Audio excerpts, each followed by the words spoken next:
Et je bénis Dieu qui nous donne son esprit pour comprendre ces choses, pour découvrir ces choses.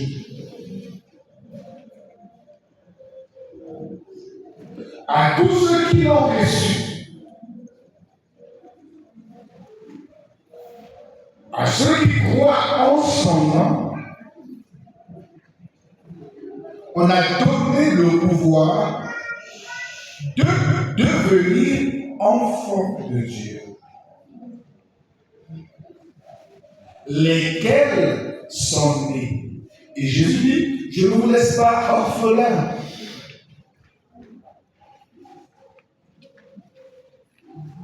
Ça veut dire que lui a un rôle de parent.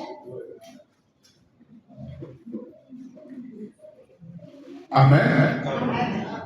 Je ne vous laisserai pas orphelins. En plus, je ne vous abandonnerai pas. Ça, c'est le langage d'une mère.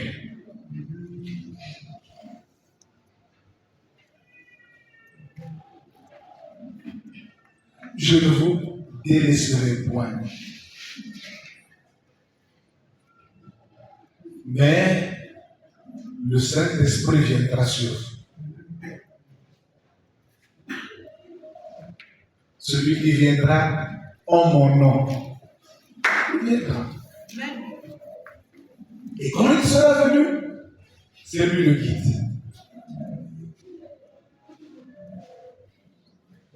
Maintenant, je lisais un verset dans le livre des Proverbes, au chapitre 1er. C'est tellement fort. Je vais essayer de le lire. Si cela va me faire du bien, je le lis. Proverbes, chapitre 1er.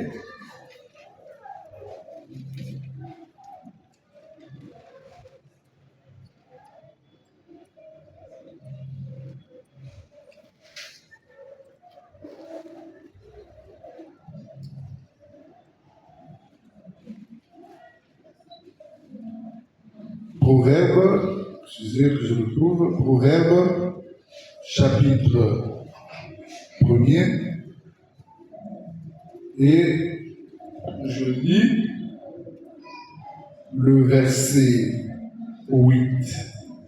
Mais avant de lire le verset 8, j'aimerais lire le verset 7. Il est écrit, la crainte de l'Éternel est le commencement de la science. Les insensés méprisent la sagesse. Waouh! Ils méprisent la sagesse et l'instruction. Écoute, mon fils, l'instruction de ton père et ne rejette pas l'enseignement de ta mère. Car c'est une couronne de grâce pour ta tête et une parure pour ton cou. Ces paroles ne sont pas de ce monde.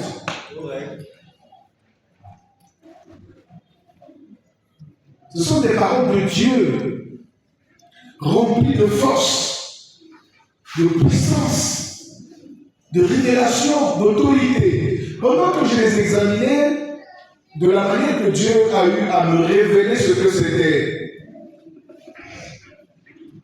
son plan et sa parole, je vous l'ai déjà dit ici, qu'au commencement du ministère, quand Dieu m'a appris la parole, il m'a enseigné la parole au travers de l'homme et la femme, au travers de la famille.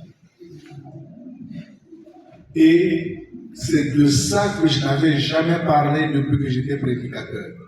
Et que maintenant que je parle, parce que j'ai appris, et dans l'histoire et dans la parole, et dans le temps, et dans l'espace, que c'est la vérité. C'est l'absolu.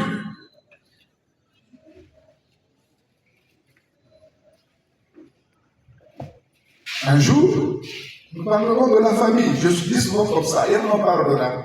Par rapport à nos familles, nous comprendrons quel est le projet divin. Alors, regardez. On nous dit, la crainte de l'Éternel est le commencement. C'est-à-dire, j'ai vérifié les mots. Parce qu'il y a des mots où on a écrit commencement, ça ne veut pas dire Bereshit. Ça veut dire tout simplement la tête ou le début. Mais ici, on a dit la crainte de l'Éternel, c'est le commencement, c'est le Bereshit de la sagesse. Ah, ça m'a dit. J'ai cherché à savoir, mais qu'est-ce que c'était? Je n'avais jamais vu ça de cette manière. J'ai dit oui, c'est le commencement, c'est le début, mais c'est parce que nous comprenons, c'est parce qu'on nous dit dans les églises. C'est pas ça. Il dit ici, la crainte de l'Éternel ne peut pas venir dans le temps. Ça doit être dès le commencement. C'est comme toi, tu as réalisé ce que nous venons de réaliser. Si vous avez réalisé que la crainte entre en vous. Amen. Amen. Amen. Il dit, c'est le Bereshit. C'est le commencement, c'est-à-dire Genèse 1, verset 1. La compréhension de cela donne la crainte de l'Éternel. Donne la sagesse.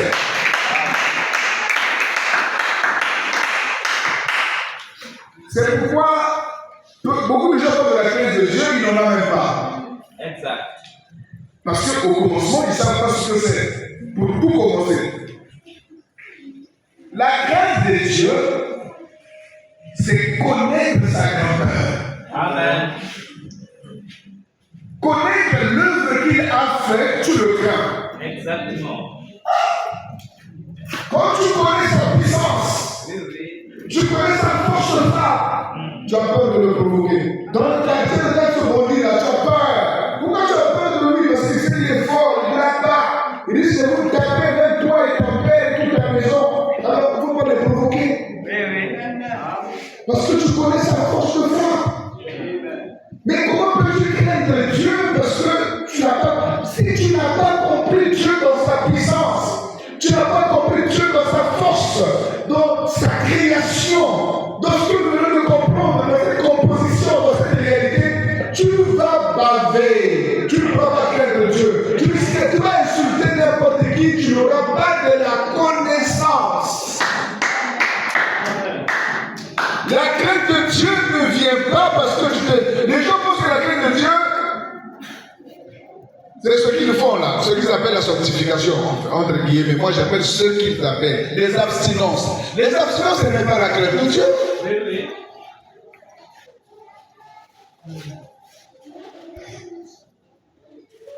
La crainte de Dieu, c'est un savoir qui t'amène à un respect total. Bien sûr. Et à une soumission sans dire un mot. Donc, quand on parle de Dieu, tu le tais. Parce que tu sais qui il est. Amen. Tu ne peux rien dire, tu peux ouvrir ta bouche. Tu ne peux rien dire, Dieu m'a dit, tu ne peux pas dire ça. Parce que tu n'as pas vu, tu es un menteur. Tu mens. Amen. C'est ça la crainte. C'est le début de la sagesse. Mais c'est quoi le début de la sagesse? C'est la création. Amen. Amen. La sagesse de Dieu a commencé à se dévoiler par la création.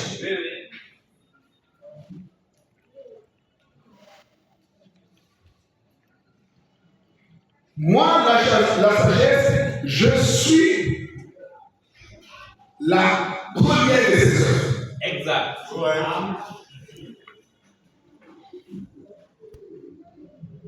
Ainsi est écrit dans Proverbe chapitre 8, verset 22. Il dit, je suis dès le Bereshit. Je suis dès le commencement. C'est ça la crainte.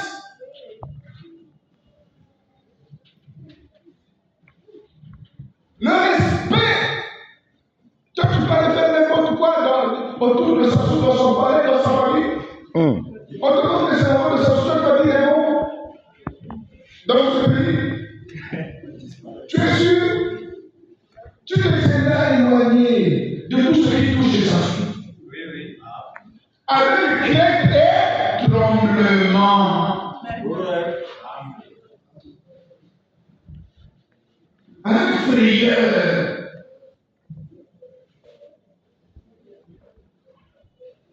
Et quand on parle de la crainte de Dieu,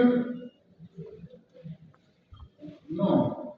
La crainte de Dieu enfante ce qu'on appelle la rigueur, la discipline. Personne n'est là, mais le savoir qu'on appelle en hébreu le da'at, c'est-à-dire la connaissance que les choses parfaites de Dieu en toi bien aimer le règle. Amen. Qui l'idée? Sinon, on va aller encore. Amen.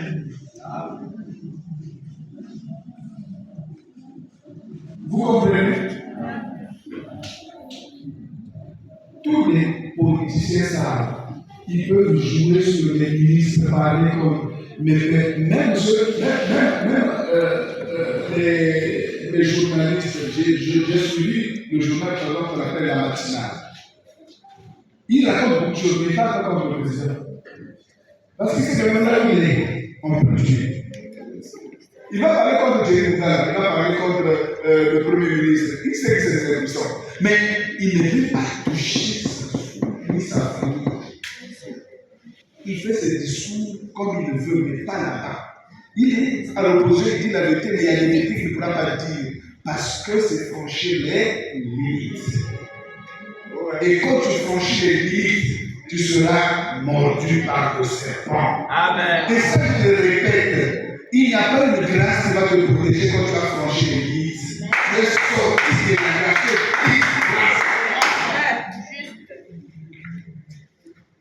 J'ai examiné le mot instruction.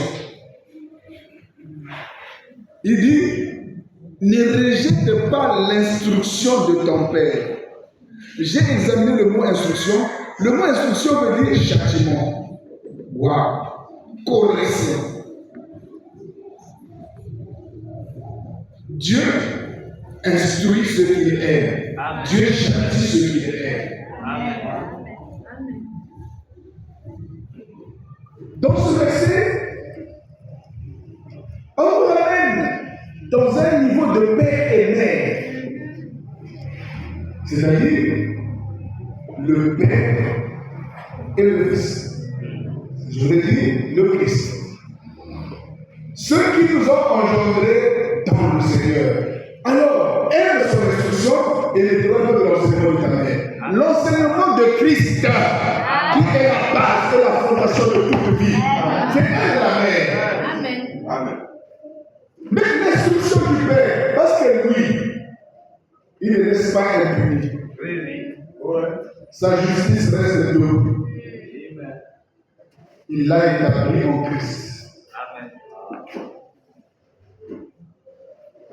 Dieu punit ceux qu'il aime. Mais quelles sont ces punitions?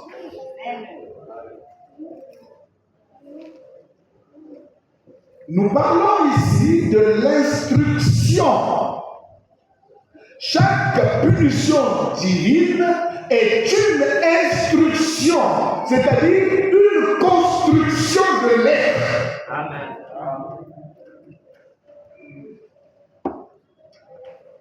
Dieu ne fait pas de châtiment inconstructif.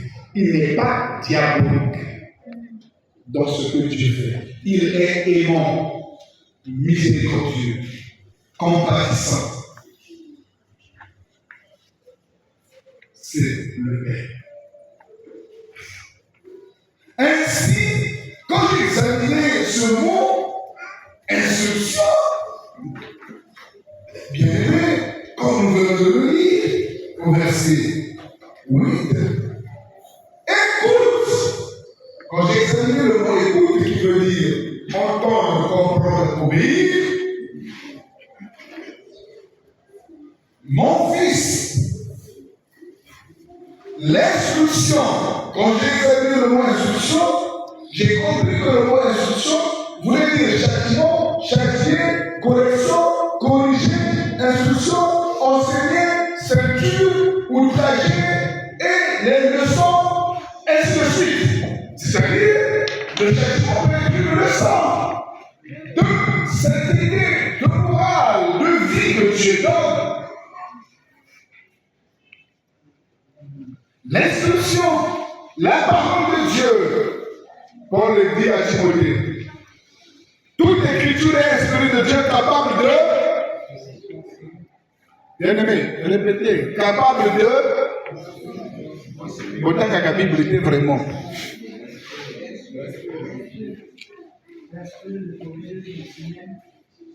Pour quel but? Afin que l'homme de Dieu soit. Voilà ce comment Dieu traite ses enfants. Il ne va pas te châtier pour que tu ailles te perdre, non. Si tu vas te perdre, ce n'est pas Dieu. C'est plutôt le malin qui t'a saisi parce que tu es rendu dans la disgrâce. Mais quand Dieu traite son châtiment, c'est souvent une épreuve qui est une leçon de vie.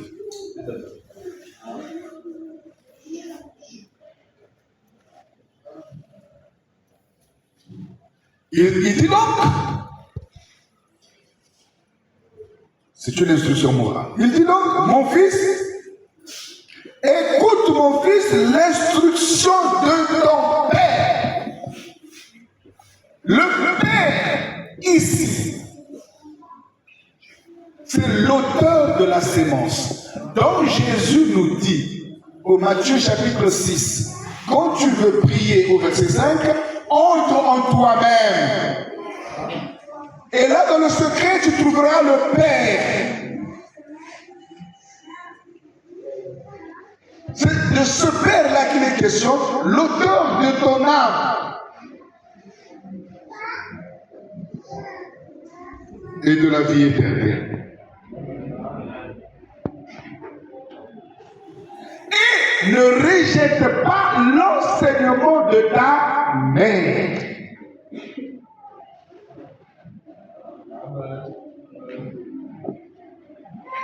Dieu voulait-il encourager toutes les mamans de nous donner leur tradition?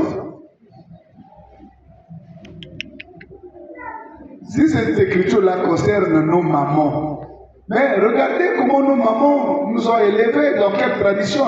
Il ne s'agit pas de leur enseignement. Dieu ne se mettait pas en cause ici des mamans qui se baladent ça et là, qui sont remplies de traditions batékè ou batamboulou ou balari ou je ne sais pas quoi, dans lesquelles nous avons été élevés. Et ces traditions même pour lesquelles nous rougissons aujourd'hui. Parce que on avait été amenés en captivité. Mais ici, l'instruction, l'enseignement de la mère, c'est l'enseignement de Jésus-Christ. L'enseignement de Christ ne rejette pas à cause des biens du monde, à cause des soucis de ce siècle, à cause de ce que tu es en train ne rejette pas. Ne rejette pas la parole parce que tu penses que tu es pasteur, évangéliste, je ne sais pas qui, ancien, diacre, ainsi de suite. Crois à la parole. Laisse-la pénétrer ton âme.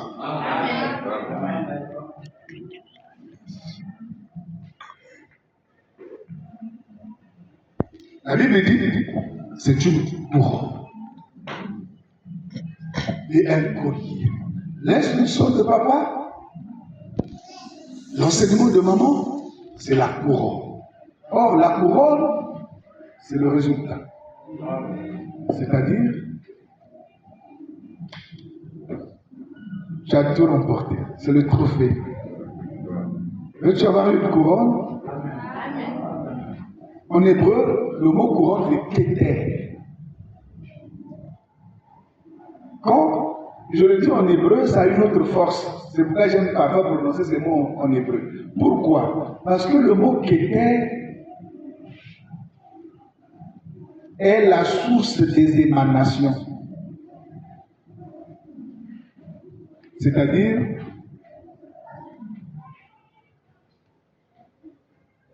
c'est comme un fruit. Le fruit, c'est comme une batterie. Ne contient que du bien. Vous comprenez? Dans le fruit, il n'y a que du bien. Il n'y a pas de mal dans un fruit. Maintenant, si le fruit a le mal, c'est que l'arbre est mauvais. C'est ce que vous avez dit la dernière fois. Mais le fruit, c'est la conclusion. C'est le résumé. C'est la vie de l'arbre. Que c'est beau, les fruits de notre pays. Qui n'a pas décidé ça? Ils sont beaux. Ils sont bons. Goûtez l'avocat. Goûtez la banane. Goûtez l'orange. Goûtez les savons. Ce sont des fruits. C'est le parfait. Rien à redire. Quand cela s'est passé dans les règles des saisons, rien à redire. N'est-ce pas? C'est ça le fruit. Tu as déjà goûté la papaye? Bien sucrée. Tu n'as rien à redire. Ce n'est pas nos papayes là qu'on avait gardé 2 semaines pour qu'ils mûrissent. Après, on vient te vendre, tu manges, ça n'a pas de goût, c'est fade, tu as envie de vomir. C'est pas ça qu'on parle ici. Mais on parle d'un fruit. Quelque chose d'exceptionnel, d'agréable. La couronne. Quand tu as suivi l'instruction et l'enseignement, alors tu as une couronne. À celui qui vaincra, je donnerai. Voilà. C'est la couronne. Vous comprenez? Donc il n'est pas question ici de nos histoires de famille, mais la famille cachée que nous ignorons tous les jours. Mais parfois nous chantons sans comprendre. J'ai trouvé un frère en Jésus. Personne ne comprend ce qu'il dit. J'ai trouvé une sœur. Mais c'est la famille, la véritable.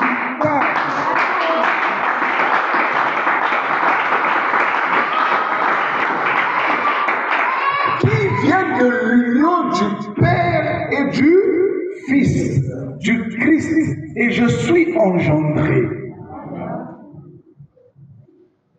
Enfant de Dieu. Tu es engendré, enfant de Dieu, fille de Dieu, ainsi de suite. Et nous sommes la vraie famille. Par contre, ta famille sera déchirée, la nôtre ne peut pas se déchirer. C'est pourquoi je vous ai dit la dernière fois, l'ordre dans l'église. Amenez-moi tous ceux qui ne se parlent pas, ceux qui murmurent les uns contre les autres, qui parlent contre les autres. Amenez-les-moi. Parce qu'ils ne sont pas la famille. Ce n'est pas la famille.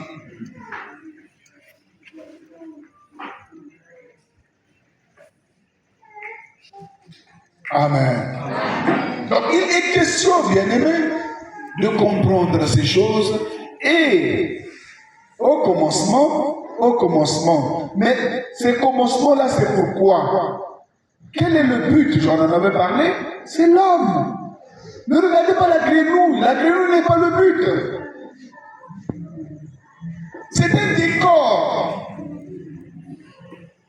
Ce sont là les décors de la création. La grenouille, les montagnes, tout ça. Ce sont des décors. Mais le but, c'est l'homme. Adam, c'est le but. Le but, c'est engendrer quelqu'un comme lui, c'est pour le faire à la fin. C'est comme un homme qui veut une maison, une famille. Il achète d'abord une parcelle, il construit sa maison. Après, il prend sa femme et voilà. Il a tout préparé pour les enfants. Aucun enfant n'a préparé sa layette. Même Kirikou n'a pas pu préparer sa layette.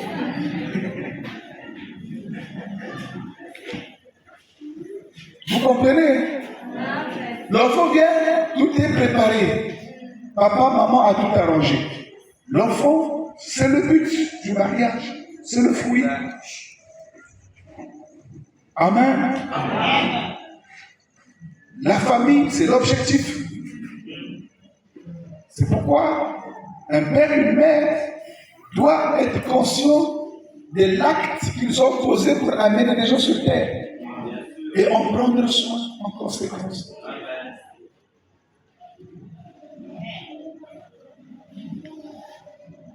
On est responsable.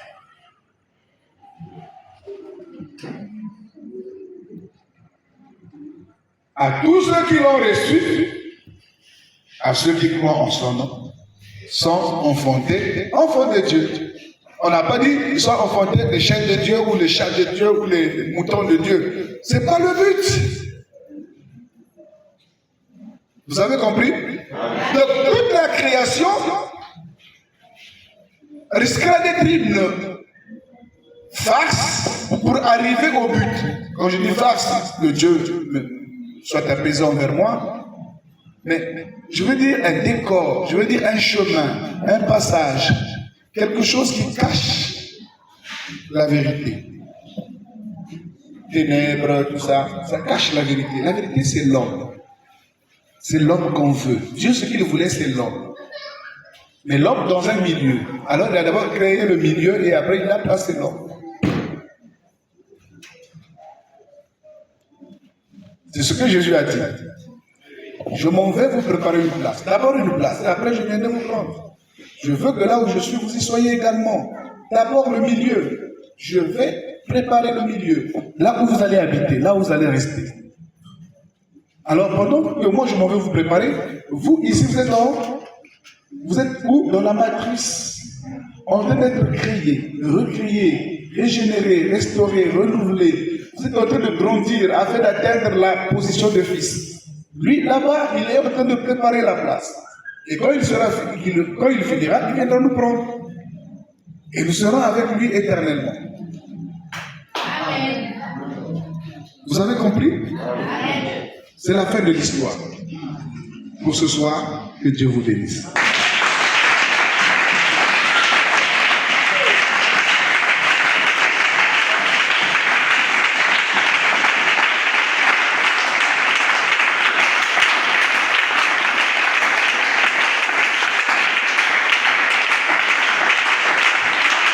Hallelujah.